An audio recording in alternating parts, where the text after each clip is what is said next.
Hello and welcome back to The Daily Royal, a podcast that covers the daily events of all the European royal families.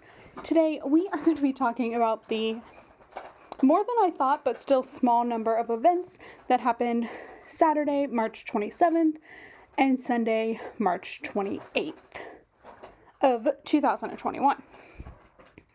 So I know in our last episode I was a little exhausted. I am feeling much better. For me, COVID vaccine side effects lasted almost exactly 24 hours, and then I was back to normal. I've been a little tired today, 48 hours later, but for the most part, totally fine. I think it was rainy here, and so that incorporated to a lot of my, lazy Sunday attitude. But that is, my personal update. I wanted to give you guys a little bit of an update on the week's plans. So, we are going to do, obviously, the episode today. We're going to cover 5 of the royal families that I don't talk about. The reason we are only doing 5, I thought we were going to do 10. The reason we are only doing 5 is because it's Easter week, it's Holy Week, and so pretty much what's going to happen is some of the royal houses have events scheduled, but after Wednesday, there's nothing. I think there might be one event from the Dutch royal house, and that might be on Thursday, but it may not be. It might be Wednesday. I can't remember. So I was thinking Thursday we would do another 5, and then I don't expect to see any royal families on Easter this year. Typically, well, it's hard to say typically. In a pre-COVID world, you would see the British royal family, I think, attends a church service. The Spanish royal family always did a public church service on Easter. However, we're in the middle of a global pandemic, and so those events aren't happening. So, I think for Sunday's episode, we'll go over some more. And we might, there are 22, so we honestly may do, a scattering here and there, because it's, one event. There's, 3 events tomorrow. Now, there could be pop-up events. That's always something that I'm prepared for in the age of COVID. But just so you all know, we're probably just going to scatter these 22 royal families over the next week. Just to, talk about them, and also to fill up some of the time. If you're interested, cool, listen. If you're not, you can skip through it. It's always going to be the last part. So I just want to, acknowledge that there are 22 other royal families, even though I only talk about 7. So with all of that rambling, let's go ahead and start talking now about the British royal family, because there was nothing going on in Belgium.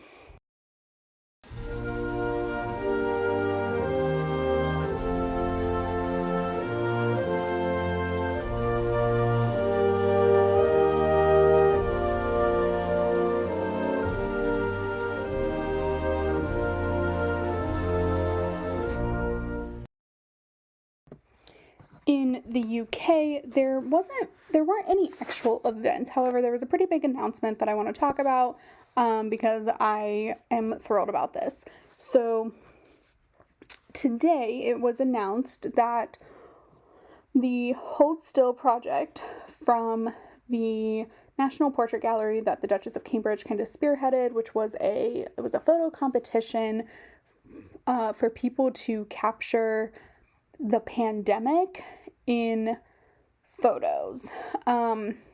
So the book and the collection is 100 photos, but there were so many entries into this. So this is the top 100, I guess, from the collection. And so there were a couple of really cool things that kind of came out of the announcement that have to do with Kate.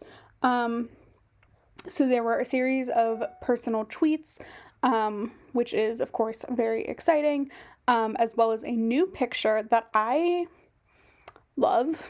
It's a really great picture. I'll have it up on the website. You've probably already seen it, but I'll have it up on the website and the Instagram, so you can see. And then as well, there was this really cute, over bird's eye view unboxing of the prototype for the book. So the book is available starting on May 7th. You can pre-order it now. I don't know if it's international. I was contemplating pre-ordering, but haven't yet, so I don't know if you can do that internationally because I haven't tried yet. But maybe around May 7th, we'll talk about it a little bit more. And then the proceeds for the book sales, which is going to be a lot, will be split between the National Portrait Gallery to give them some financial assistance during this crazy year that we've been experiencing, as well as an organization called Mind Charity that is a top mental health organization. So that is kind of what was going on in terms of like public facing stuff today in the British royal family. I did check earlier to see if there was a court circular, but let me check one more time.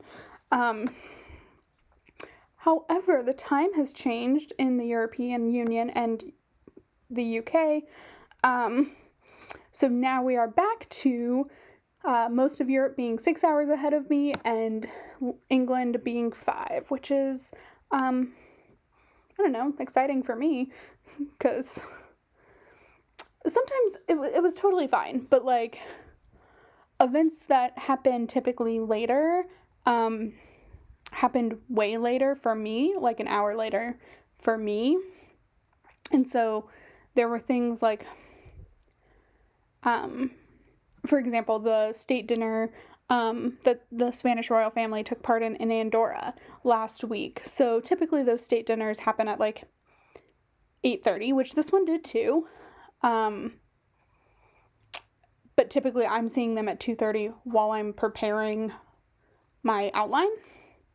And so like it's a little delayed, but this time that didn't happen until 3:30 my time.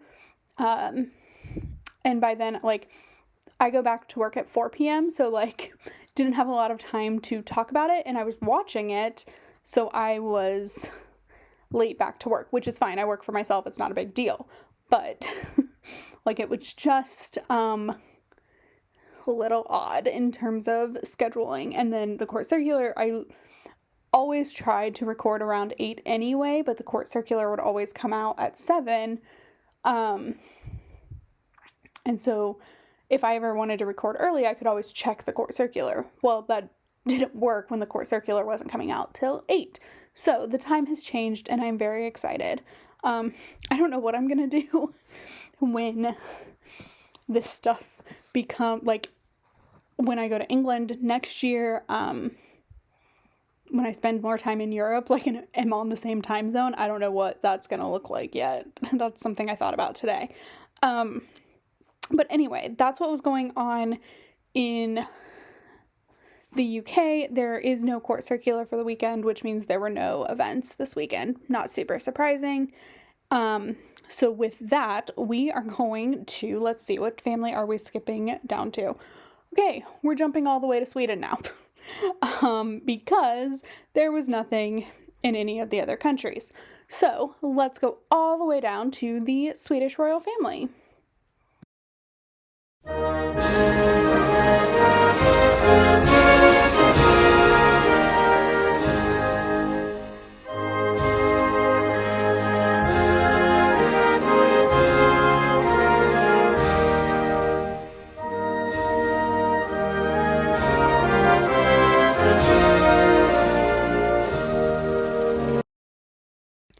Today in the Swedish royal family, there were several events to celebrate the birth of Prince Carl Philip and Princess Sophia's new son, who was born Friday morning.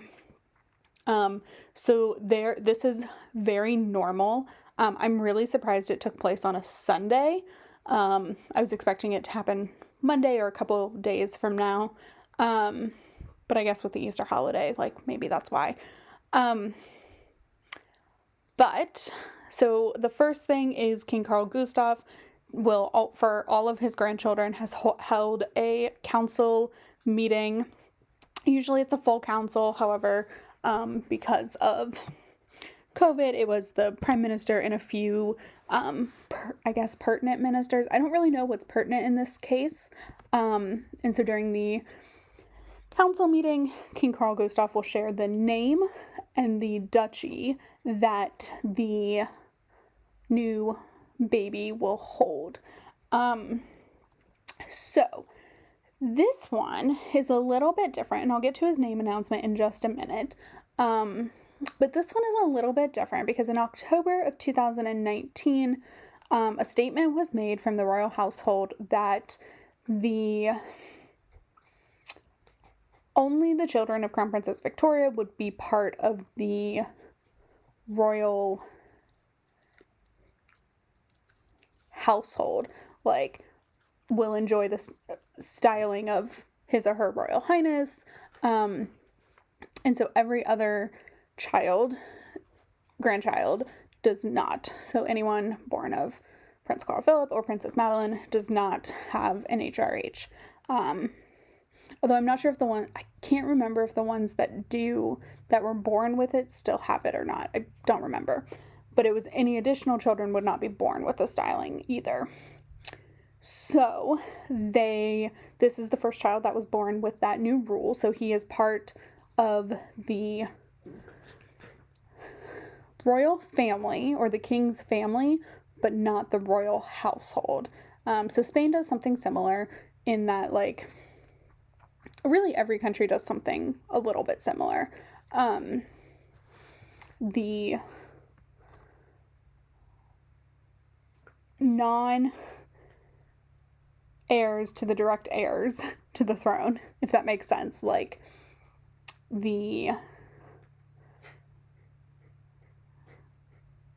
this is pertinent because it was recently talked about. For example, when the Duke and Duchess of Sussex had their son Archie, he was not entitled to be His Royal Highness Prince Archie until his grandfather is set to become king. That is pretty normal in all these countries. Spain has the same thing, and even theirs goes a little bit further in that when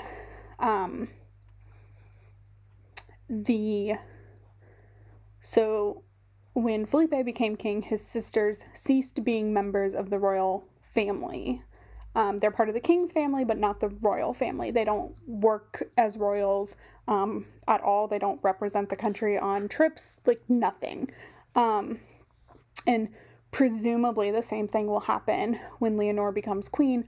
Sophia will step out of the role of being a member of the royal family. I'm not sure if that's going to happen, but like that's the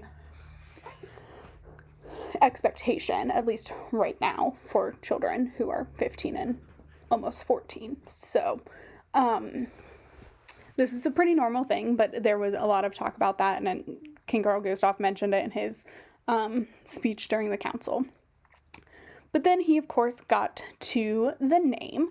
So I'm actually going to insert the clip of King Carl Gustaf pronouncing the name and the duchy, and then I'll come back and just basically translate. I mean, the most of it is like the name and then the duchy. So let's hear King Carl Gustaf pronounce his new grandson's name. Han kommer att heta Julian Herbert Folke. Och hans titel kommer att bli då prins hertig av Halland. So, Julian Herbert Folke. Here's the thing. That's why I had him pronounce it, because I can't speak Swedish. And when I say Julian, I say it in a Spanish accent because I'm learning Spanish. Like, and I know it's not right. So, and then he is the Duke of Holland. So, that is his name. They also released a new photo, or the first photo, of him today, and it's so cute. Online, there's like a ton of comparison pictures of all the Swedish royal family, like babies, because they always release these photos like days after they're born. And he's the only one that's awake, and he's adorable. And it was really cute. So that was the first thing. And then after the council, there is always, again, for a new baby in the royal family, a Thanksgiving or a service of Thanksgiving, where, the church basically thanks God for the existence of the new child, and wishes the family well. So in attendance of that were King Carl Gustaf, Queen Sylvia, Prince Carl Philip and Sophia's oldest son, Prince Alexander, as well as Princess Sophia's sister, was also at the church.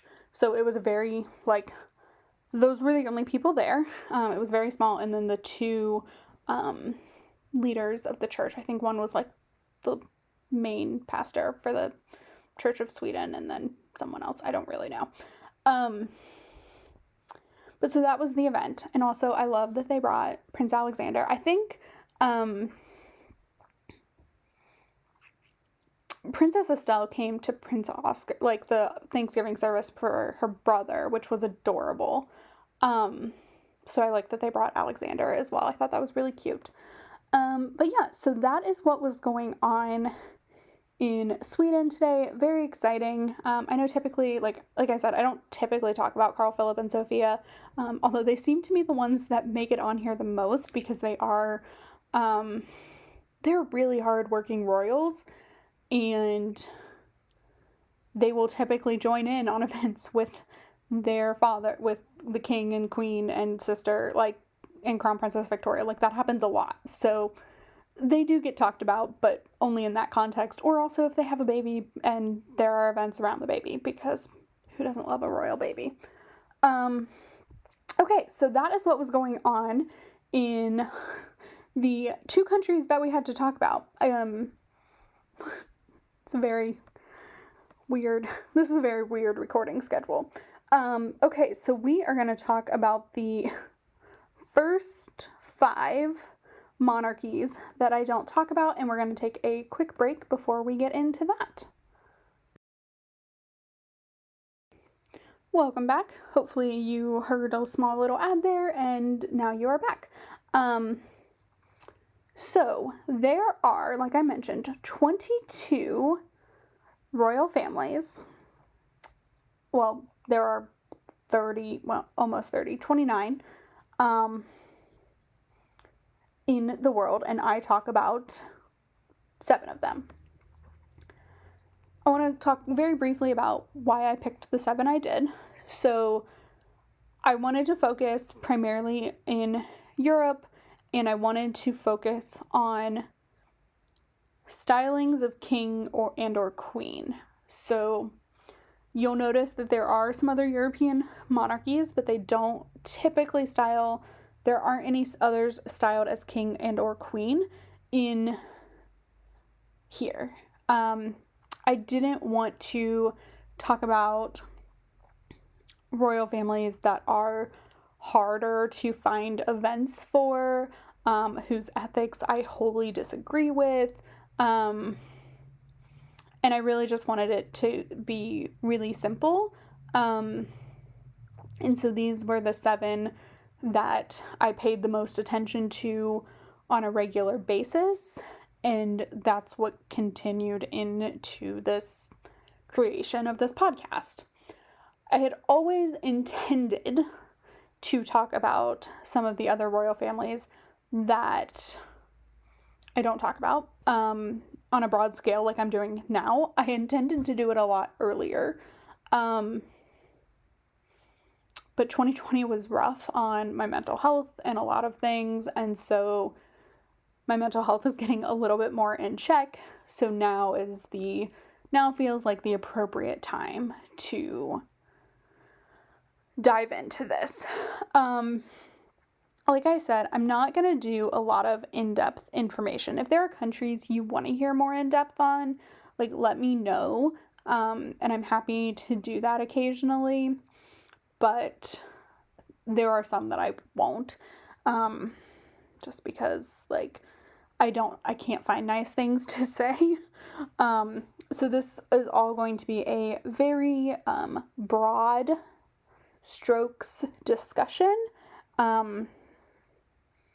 with some like anecdotes here and there if there are any to have. So we are going to start with the Principality of Andorra, which will sound very familiar because there was just a state visit from King Felipe and Queen Letizia of Spain to the Principality of Andorra. So it is a small, very small principality located between Spain and France in the Pyrenees Mountains. Their system of government, they have a constitutional or parliament and things like that. However, they do use 2 co-princes as heads of state. They are made co-princes automatically by the titles they already hold. So the first co-prince is the President of France, who is currently Emmanuel Macron. And then the other co-prince is the Bishop of Urgell, who is currently Jon Enric Vives Sicilia. And when they leave their posting, so when there's a new president of France elected, that person will become presumably the co-prince. I expect France will probably elect another man as their next president, but I could be wrong. And if and when the Bishop of Urgell is given a new posting, or dies or whatever happens, I don't really understand. I didn't look into that yet. Then the next bishop will be the co-prince. So the official language in Andorra is Catalan, which is also the language of Catalonia in Spain, which includes Barcelona and Girona. Although French, Portuguese, and Spanish are also spoken pretty intensely. We noticed that on the Spanish state visit. I think Letizia was communicating in Spanish and had no problem. Felipe would switch between both, I noticed. So obviously I think it would be pretty simple. And I'm not sure if with the representative for Emmanuel Macron, if Felipe spoke French, because he can. I didn't hear that, but I don't know if the representative can also maybe speak Catalan. So that is Andorra. Next is the country of Bahrain, which is a very small country located in the Middle East off the coast of Saudi Arabia. It is a constitutional monarchy. No, it's not. It's a hereditary monarchy. And the king holds absolute power for the most part. I mean, he's able to appoint the prime minister, who is also currently, at least, the crown prince of Bahrain. And this is all I don't know if Bahrain itself is a new country, but their current constitution was established in 2002. So I was almost 10 when their constitution was established. So the current king is Ahmad bin Isa al Khalifa. And look, there are a series of potential human rights violations because it's a Middle East royal family, and that happens a lot in these countries. It's just not great, and I don't know, this is why I don't talk about the Middle East royal families, because I don't have a lot nice to say. So there is the information there. I personally love the fact that the prime minister is also somehow the crown prince. That's like chef's kiss kind of irony there. Okay, so that is like a whole thing. And then we get to Bhutan. So Bhutan is located in Asia, situated between China at the north and India to the south. They are a hereditary monarchy as well, with the monarch being called the Druk Gayapo, or translated to English, the Dragon King, which is just adorable. So the current Dragon King is Jigme Khazar Namgay Wangchuk. I had these all ready to pronounce, and now that I'm like recording, they're very hard. But he serves as the head of state and symbol of unity, which makes Bhutan a constitutional monarchy because the Dragon King does not have a lot of power. But I love this family. I decided not to go into like a lot of research on like whether I think their ethics are okay. They Bhutan is a pretty happy, I think it's like the happiest country, one of the happiest countries in the world, because I don't know, it's just really fun over there. But the king is really young. He has 2 young sons who are just the cutest, and they share pictures of them all the time, and it's just like really, really adorable. They're ones that I like love to just look at the pictures because they're such a pretty family. So that is Bhutan. And next we get to Brunei. And Brunei, I think, is, hold on, I have to count 1, 2, 3. Okay, so this is our 4th country. So Brunei is a small country in Asia with Malaysia to the south and the South China Sea to the north. This is another absolute monarchy, which means the Sultan, who is currently Hassanal Bolkiah, has complete control and holds every single position in the top tier of the government. He is the foreign minister, the finance minister, the Sultan, the prime minister. He's everything. He makes all the choices. And apparently has like, if this is the guy I'm thinking of, he has an insane car collection that like he abandoned, I think. His firstborn son is the crown prince. And yeah, so I wrote my note is overall, dude seems like an anti-modern ruler. He has anti-LGBT stances, lots of different, like, what Westerners would consider immoral beliefs. So, whatever. Again, this is why I don't talk about a lot of these countries. Because I say things like, overall, dude seems like an anti-modern ruler, which was like me scaling it down a little. So that is Brunei, and then next we go to Cambodia. So Cambodia is kind of cool in their monarchy. So they actually elect their king, and it's not a hereditary monarch. They do have to be descendants of a certain person, like they have to be part of the bloodline of the royals, but it's not a hereditary situation at all. So I found that to be kind of cool.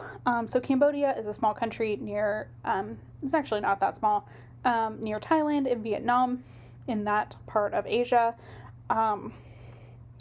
It is categorized as a constitutional monarchy. Again, the king in this situation is a symbol of unity, and has no no legislative or authoritative powers. The current king is Norodom Sihamoni. But I just loved the fact that, like, it's an elected position. I think that's really interesting. I think it's, different. I think that, for me, kind of takes away the, like, majesty of a royal family, and that, like, you don't get to see the next king or queen grow up because you don't know who it's going to be, which is something that I like in hereditary monarchies. So, I don't know, but I thought it was a really cool system, and that, I don't know, it was just unique and different, and I think it's maybe the only, I don't know, I haven't written down information on all of them yet. I still have, like, a few to go, but I think it might be one of the only elected monarchies left in the world. So, that is where we are stopping for today. In our next couple of episodes, we're going to cover countries like Japan and the emperor over there, Jordan, which is a country that like I would love to follow more, but don't because time. And then some principalities like Liechtenstein and Monaco, as well as some more, Middle Eastern royal families like Saudi Arabia. Can't wait to talk about them. That one is not going to be pretty. But also included is like the Vatican, because that's another, I guess not elected, maybe elected. But technically the Pope is considered a monarch. So that is what is coming up. Maybe we'll do the Pope on Easter Sunday. So we'll finish this by Sunday next week on my recording, and we'll go with the Pope on Easter Sunday because that seems really fitting. So that's the plan. It's going to be a really quiet week, so hang with me.